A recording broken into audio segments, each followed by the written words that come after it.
Hello and welcome to part 4 of building a motorized bicycle. My name is Benjamin Carano, and in this video I'm going to be showing you guys how to install all the extra accessories onto the engine, such as the exhaust pipe, the spark plug, gas hookups, clutch, throttle, and it's going to be a little bit of a long tutorial, but all these things are very necessary and they're kind of complicated. So stay tuned, and if you have any questions, comment below, support this channel, subscribe. All the parts I used are in the description of the first video, so check that out if you're wondering what I used. And with that, let's get started with this long tutorial. I'm going to start off by giving an overview again of the parts that I'll be using in this tutorial. First, we have the exhaust pipe, which I'll be mounting, the carburetor and the carburetor filter, which will go into the motor as well. We have the fuel line, the fuel filter, and the upgraded gas valve. We have spark plug power supply and NGK spark plug. The throttle grips, clutch cable and throttle cable, the clutch lever, and the clutch tension springs, both the heat shield spring and the smaller spring. So with that, let's get started. First, I'm going to mount the exhaust pipe. So I'm going to remove the nuts as well as the washers on the exhaust pipe hole on the side of the piston closest to the front fork. And there will be kind of what it was on the when I mounted the motor. The washers, we have a regular washer and a split washer over that on each side. So now that those are off, we're going to leave this heat gasket on there because that will protect the whole assembly from shaking and leaking. I'm going to take the exhaust pipe and feed it right over the two holes until it sits flush with that heat gasket. Then I'm going to put the regular washer and a split washer and the nut, and again just get this all tightened by hand. Regular washer, split washer, and nut, and then when those are tight enough by hand, just take a wrench and finish the job.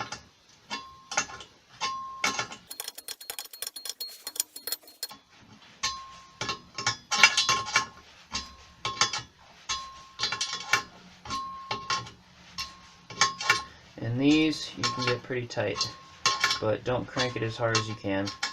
I'm using a relatively small wrench just so that I don't put full power on the end of the handle.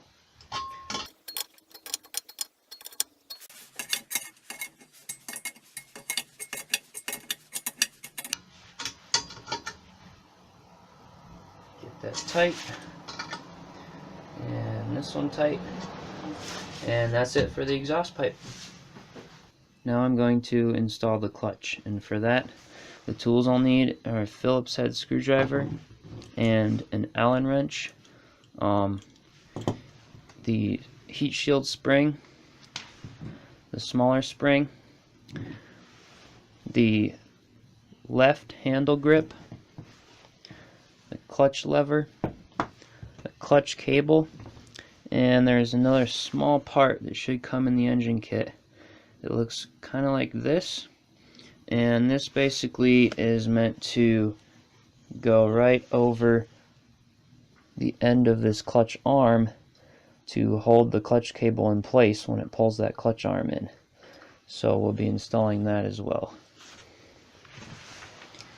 The first procedure I'm going to do is slide the clutch lever on to the left handlebar.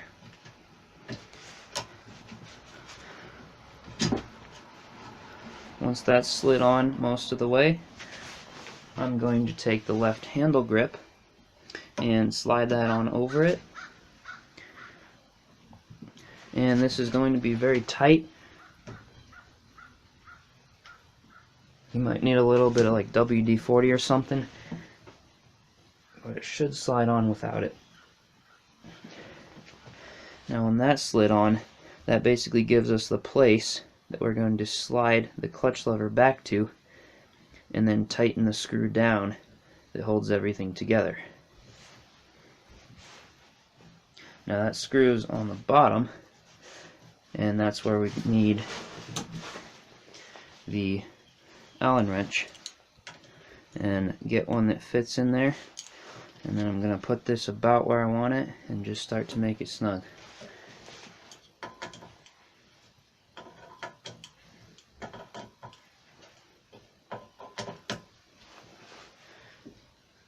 So that feels pretty comfortable, and a little bit farther up. And when you get it in a comfortable position up and down, then you can put it really tight. That feels good, so I'm just going to crank it down. And that's the first step. Now I'm going to install the clutch cable. One end of your cable will have a small round knob on it. The other end will just be raw cable. The one with the knob is going to get pushed into this clutch lever. So we're going to take that little knob, and it's going to fit in a small circle on the bottom of the lever. Then we're going to run it through the slot in the front of the handle, and there will also be two small slots, one there and another one right there in these screw pieces. We're going to line those two slots up with the front, and then the clutch cable will just sit in there like that. Then I'm going to tighten the screw parts down till the slots are preferably in the back, and then take the outer tube and just pop it in the handle like so. Now I'm going to take the other end of my clutch cable, and I'm going to run it through these two holes on the frame. These are normally for a cable that runs for a front shifter, gear shifter, but I'm not doing a shifter or a rear shifter because my bike is going to be single speed, so I'm going to take advantage of these holes and run the clutch cable through them.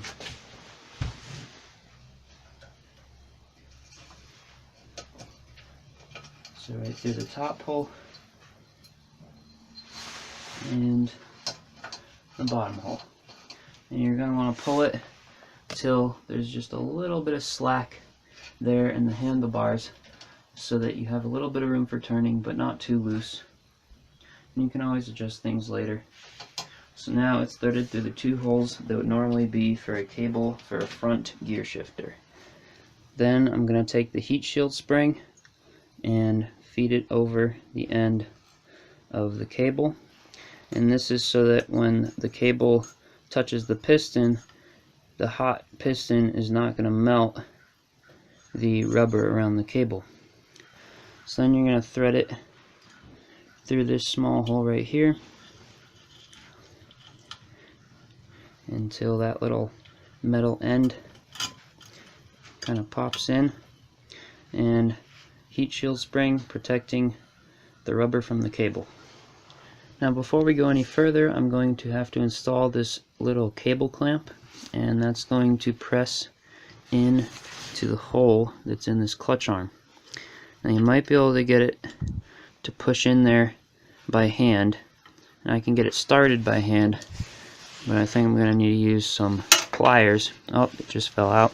I'm going to need to use some pliers to officially press that into the clutch hole on the arm. So there it goes, it just clicked, and that's pressed in to that little hole the other side. Then you're going to take the smaller spring, clutch tension spring, and feed it over the end of the cable, and then take the cable and pop it through the back of that little hole, and it should go all the way through the little clutch clamp. Then I'm going to take the Phillips head screwdriver and begin tightening down on the top of this cable clamp. Now you know you have it in the right spot if the clutch arm is exactly parallel with the lines of the motor. You don't want it out here when you tighten it. You don't want it too far in. So I'm basically pulling this cable through enough that the clutch arm is parallel with the motor. And when it is, I'm just going to hold so that it doesn't pull through, because there's a little bit of tension on the spring right now, and then officially clamp it down with the screwdriver.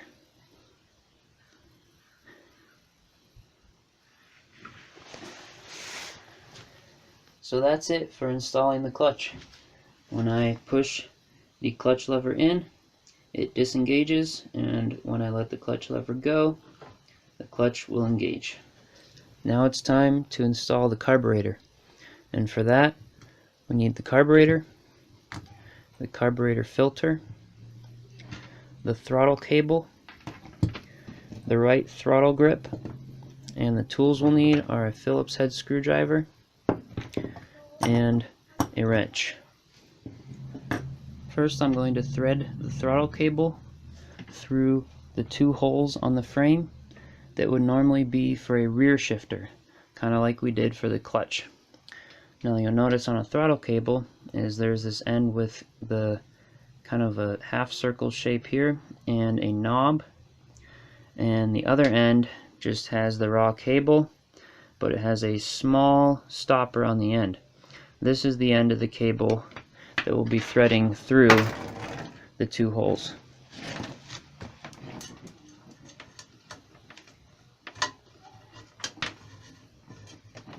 So there's 1 and 2.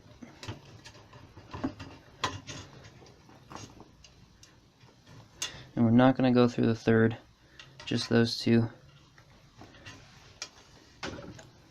Next, I'm going to take apart the carburetor. The throttle cable connects inside the carburetor. It runs through this tube in the top and connects inside. So we need to take these 2 screws on the top here to remove this piece to get to the spot where a little knob on the end of the throttle cable connects. And we'll just use a Phillips head screwdriver to remove those 2 screws.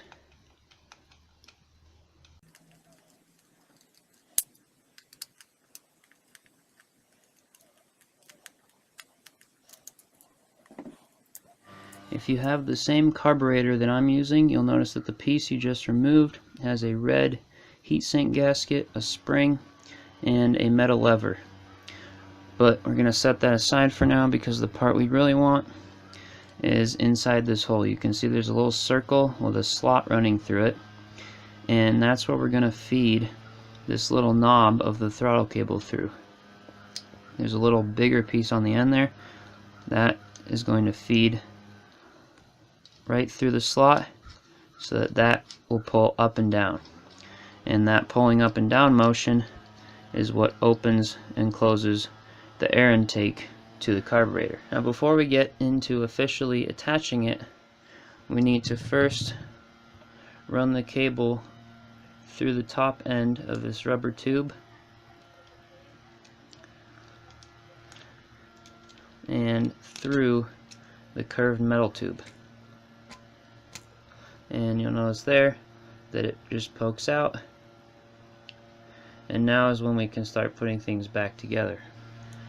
Now that the cable is poked through, you see the metal circle with the slot through it. I'm going to put the knob of the cable in the bigger edge of that slot and pull the carburetor up and slide it in, and it should come all the way to the end. So there, it just clipped in place in the end there, and then this spring goes right over that metal circle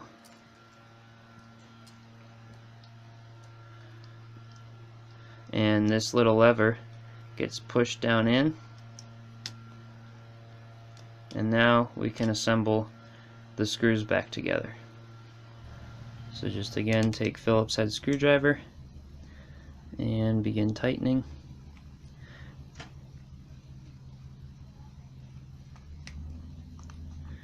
just until they start to grab a little bit.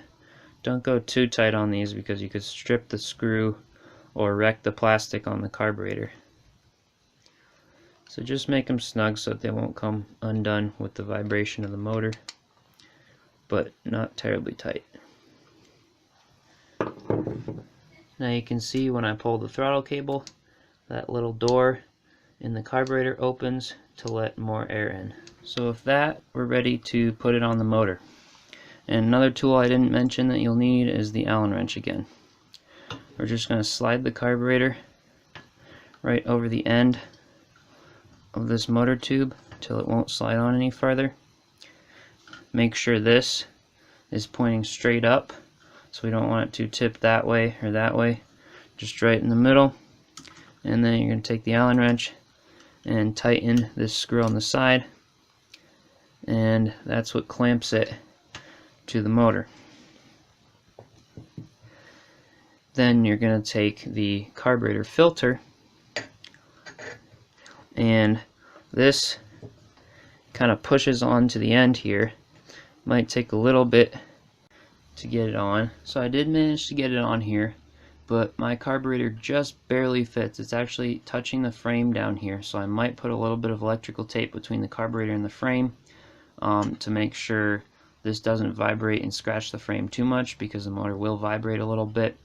If your frame is any smaller, this is not going to fit, but they do make different carburetor tube mounts that come on the side of the engine that actually point up, so your carburetor goes down from the top instead of from the side. So if you have a problem with your frame being too small, then put the carburetor in from the top. Now another reason this is really close here is because the rubber motor mount kind of pushes the engine toward the seat post tube. So it lifts it up a little bit, which causes the carburetor to touch there. But it did manage to fit, and there's a little screw right at the bottom here, and just tighten that with the Phillips head screwdriver, and that will tighten this plumbing sink here to clamp the carburetor on. So that's it for the carburetor. Now we can mount the throttle grip. To assemble the throttle grip, I'm first going to remove the two screws that clamp it together.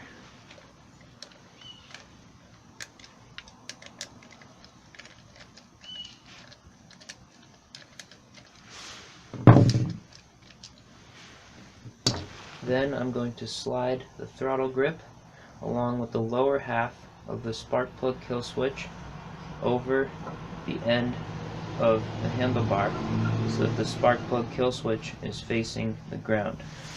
While holding the throttle grip in position, I'm going to take the upper half that was removed by removing the two screws, and you'll notice it has a small metal peg sticking out. That peg is meant to be inserted into a hole that will be drilled into the handlebars to prevent the assembly from turning back and forth. So to make the hole, I'm going to first rest the upper half on top of where it's going to go. Then I'm going to take the end of a drill bit and get in there and make a little etch mark right where that peg hits the handlebar. If I take the upper half off, you'll see the small etch mark right here. That's where we're going to be drilling the hole to insert this metal peg down into the handlebars before we tighten these two screws and assemble the throttle cable.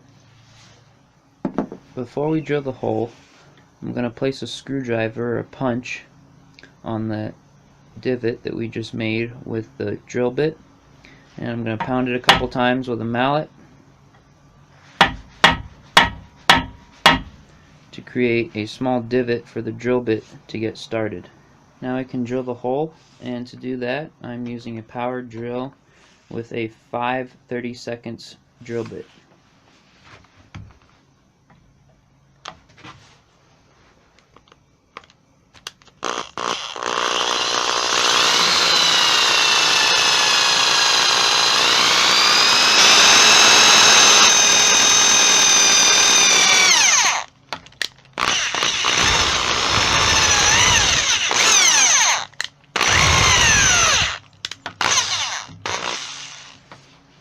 there we have it, a 5/30 seconds hole, and now we can reassemble the throttle grip. Another procedure I forgot to mention that some of you may need to do before sliding the throttle grip on is installing the front brake. I'm doing a front brake on this bicycle, or a rear brake, whatever you're choosing to do. They also make brake handles where there are two sets of cables, one for the front and one for the rear on the same handle part. I'm just going to be installing a front brake because that does about 90% of your stopping on a bike. Some of you might have a plastic brake handle, in which case you can pry it out and pop it over the handlebar. But in my case, I have a metal brake handle, so I'll have to slide it on the handlebar before I install the throttle grip. To do that, I'm going to use a flathead screwdriver, and basically this is a very tight fit, so I will be prying it open as I slide it over the handlebar. So let's get to that. So just prying it open and slide it right over the handlebar, and we want to go past the hole as well, and we can just let it sit there for now until the throttle grip is installed, in which case we'll know exactly the placement of it, and then we can install the front brake. Another extent I'm going to do is I want the throttle grip to turn very quietly and smooth. And you don't have to do this, but I'm going to grease the inside of this plastic tube inside the throttle cable, as well as the handlebar. And I'm just going to use a Valvoline Ford Lincoln Mercury multi-purpose bearing grease to do this, and this will basically just make it really smooth and quiet and make things last a little bit longer in there. So I'm just going to take my finger, and first I'm just going to smear some grease around the handlebar,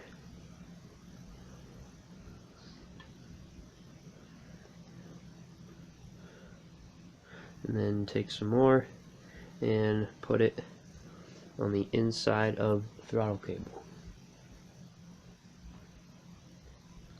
So you can see it's good and gray in there, and then we can slide the throttle cable on. It's going to be very quiet and very satisfying to turn. Then I'm going to take the other end of the throttle cable with the curved tube and the ball on the end, and I'm going to take the bottom half of the assembly that goes around the throttle grip with the spark plug kill switch, and I'm going to begin threading the threaded end of this curved tube into the threaded hollow part in the back side of the spark plug kill switch. And I'm just going to turn this around to get it on there.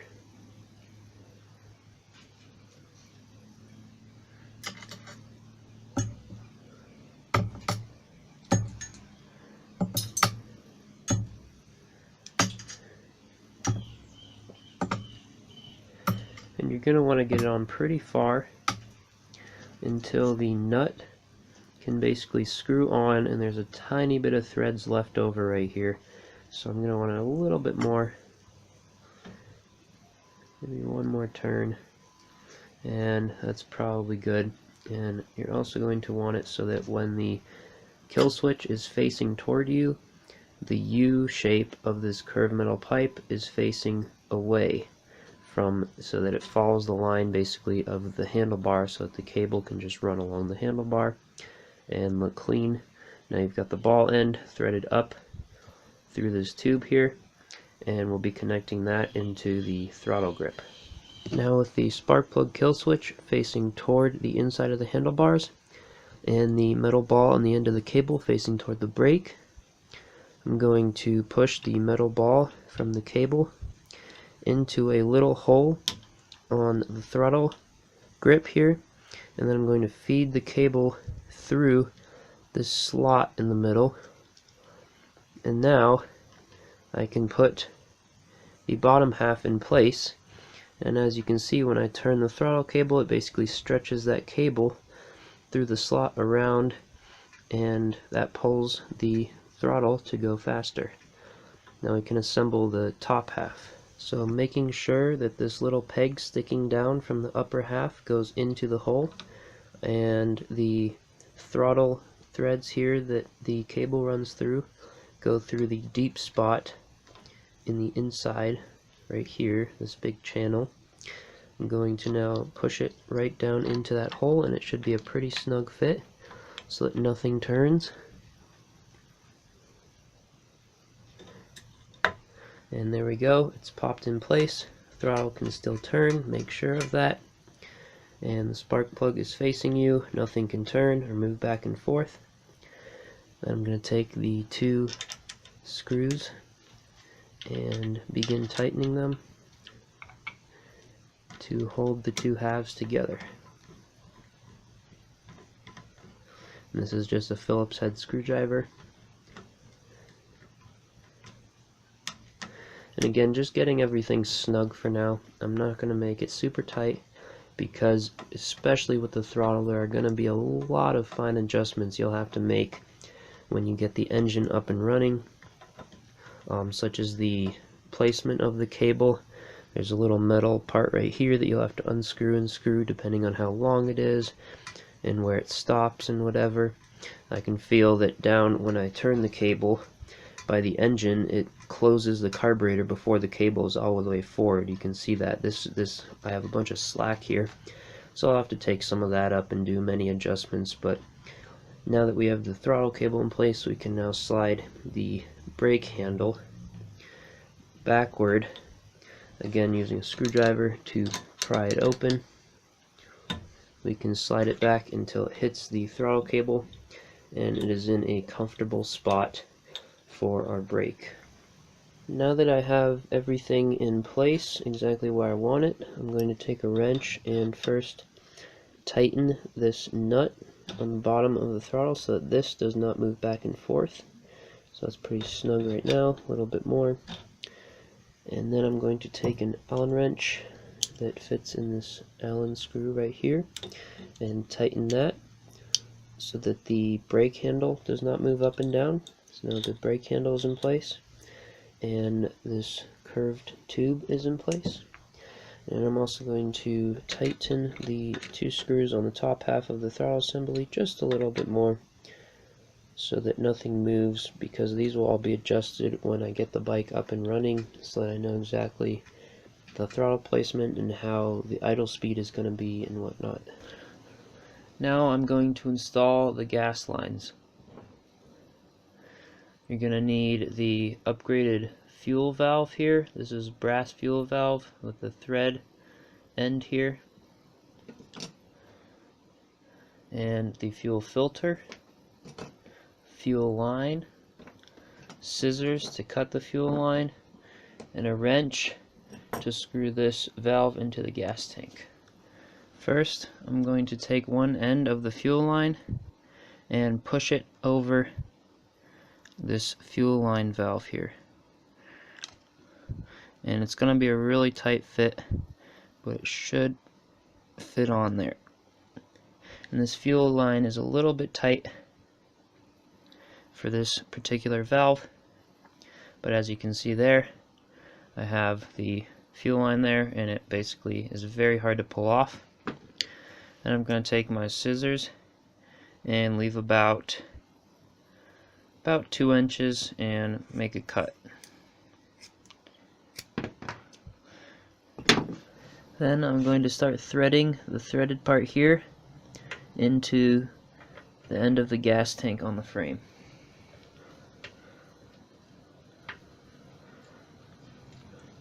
You'll see there's a little red plastic washer here. That's just to create a tight seal.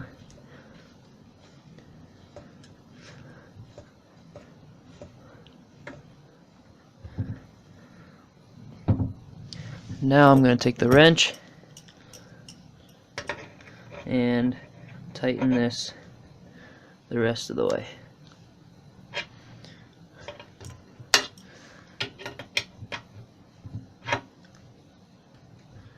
And just snug. I really don't want to strip out any threads or anything. So that looks good, and this is how we shut off the gas or allow the gas to go through.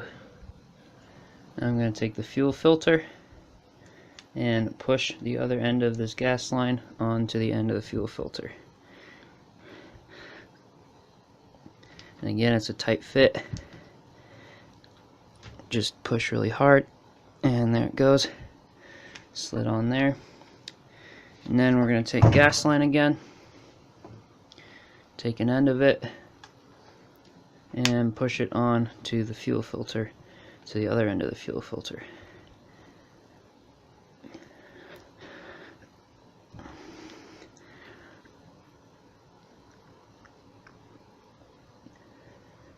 And there you have it.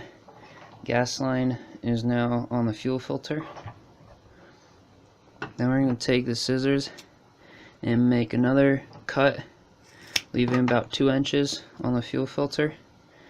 And it looks like we might need a little bit more, so maybe 1.5.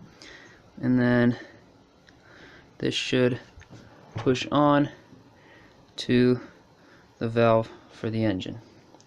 So that's it for installing the gas line. These hoses are a little bit crimped, so I may have to make them longer, and depending on how well the gas can get through them.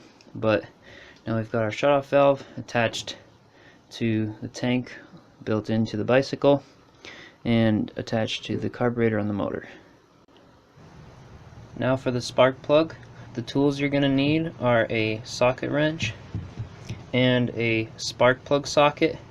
This is one I just got from O'Reilly Auto Parts. It's a 13/16 spark plug socket, and that will fit over the NGK spark plug that comes with the upgraded engine kit. So we have the NGK spark plug, and last, the CDI ignition coil. To install the spark plug, I'm going to first pop it into the spark plug socket. There will be a little rubber washer at the top of the spark plug socket where the spark plug just pops in like so that it doesn't fall off when you pop it down into the hole at the top of the engine head. And I'm just going to get it hand started until I can't turn it anymore by hand, which is right now. Then I'm going to take the socket wrench and pop it onto the top of the spark plug socket. And this is a part you really don't want to get too tight. I mean, really just snug enough. I'm keeping my hand toward the middle of the socket so that I don't go too tight, because the spark plug, a main component, is made out of ceramic, so you can actually snap it by trying to crank this too tight. So I'm just going to get it pretty snug. And then the spark plug socket just pops right off the top of the spark plug, and now the spark plug is installed. Now I'm going to attach the CDI ignition coil, and this is the upgraded one from the engine kit. To do that, I need to remove the 2 screws and nuts that are holding this plate clamp on.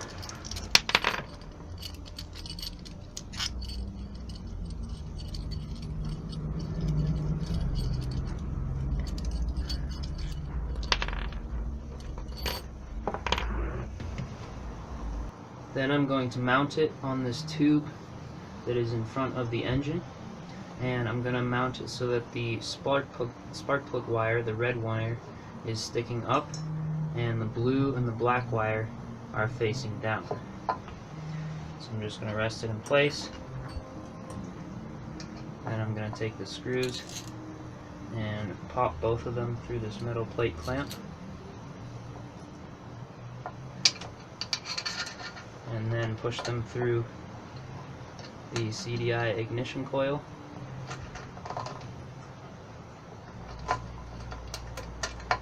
And begin tightening with the nuts.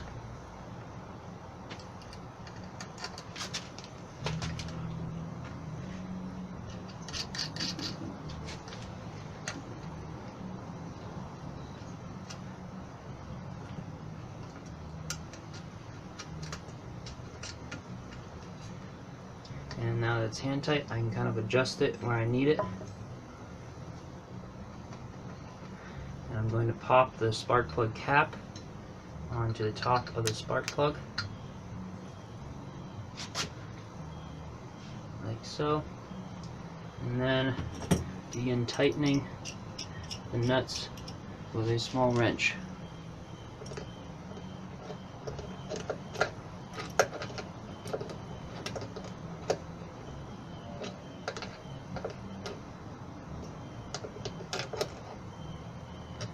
Just getting them pretty snug. Again, don't want to get this one too tight either because it's all plastic, so I could end up breaking it.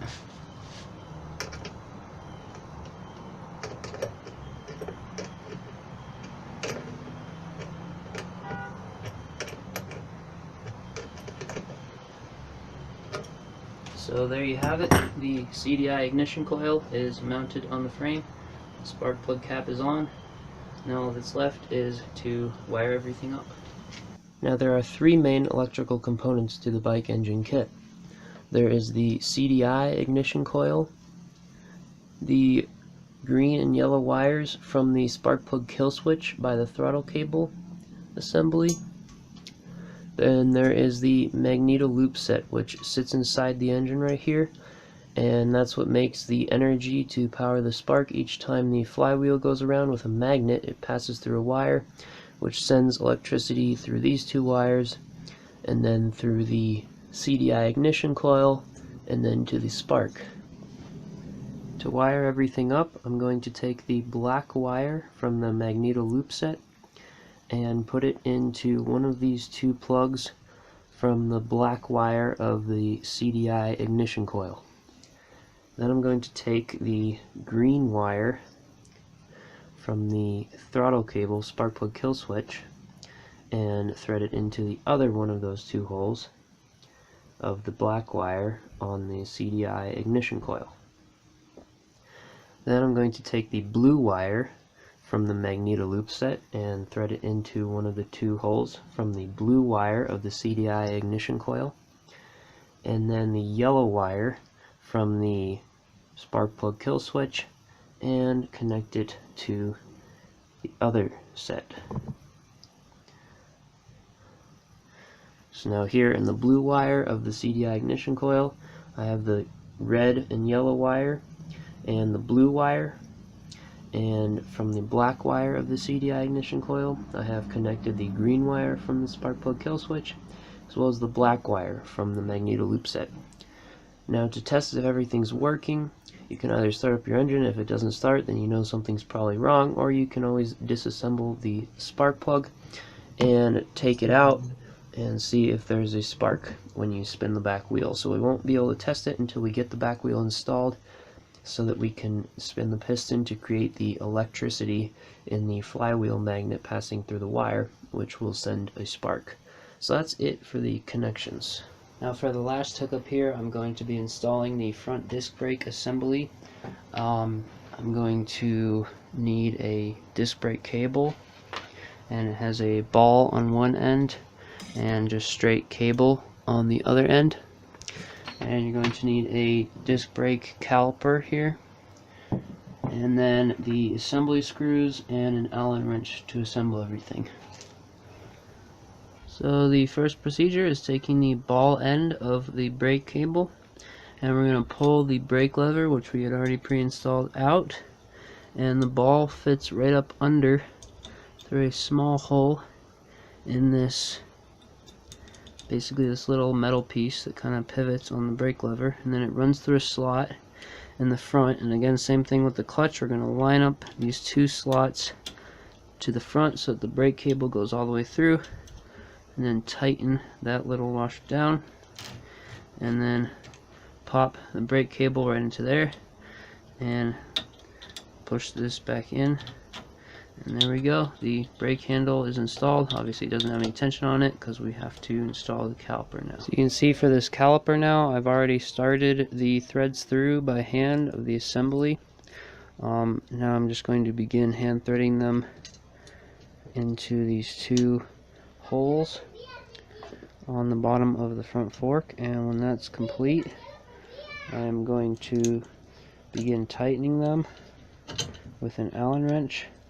I'm basically going to get them started mostly with the Allen wrench because there's not much to grip to get them too much in the way of hand started. So just one at a time. That one's started now. And get the other one.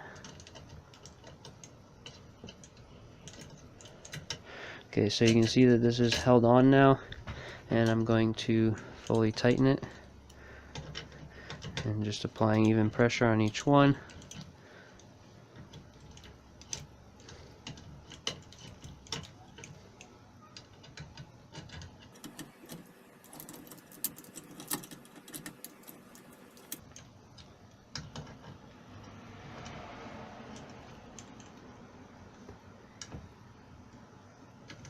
And then when it starts to feel tight, just give it a little bit more. Don't do too tight because it has like a bowl washer on each one of these screws here that will very well grip the front fork here.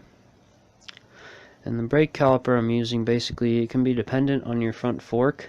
I have a 75mm spacing between these two screw holes, and it's got a little orange knob. Everything's manual, it's not fluid. It's got a little orange knob here that adjusts basically the spacing of the ceramic discs in there when the full disc brake on the wheel goes in, which we'll be assembling in the next tutorial. Now to attach the cable, I'm first going to feed the cable through this upper hole in the caliper all the way until the brake cable sleeve there sits down in. And then I'm going to take it again and feed it right through this bottom piece here.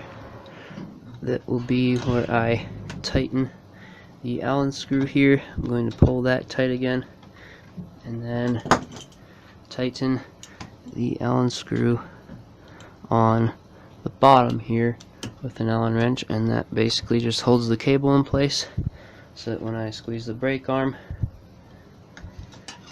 it will basically just pull the cable up through, and that's what puts the brake on. So now all the hookups are in place, and you can see I've done a zip tie there and some electrical tape on the handlebars to hold all the cables in place so that things don't look like a mess everywhere. So that is it for part 4. All the major hookups to the engine are now complete. And please stay tuned for part 5. I'll be adding extra accessories and attaching the wheels and actually getting the bike hopefully to be ready to be started. If you have any questions, please comment below, share your bike build, whatever you want to tell me, and don't forget to subscribe. Thank you.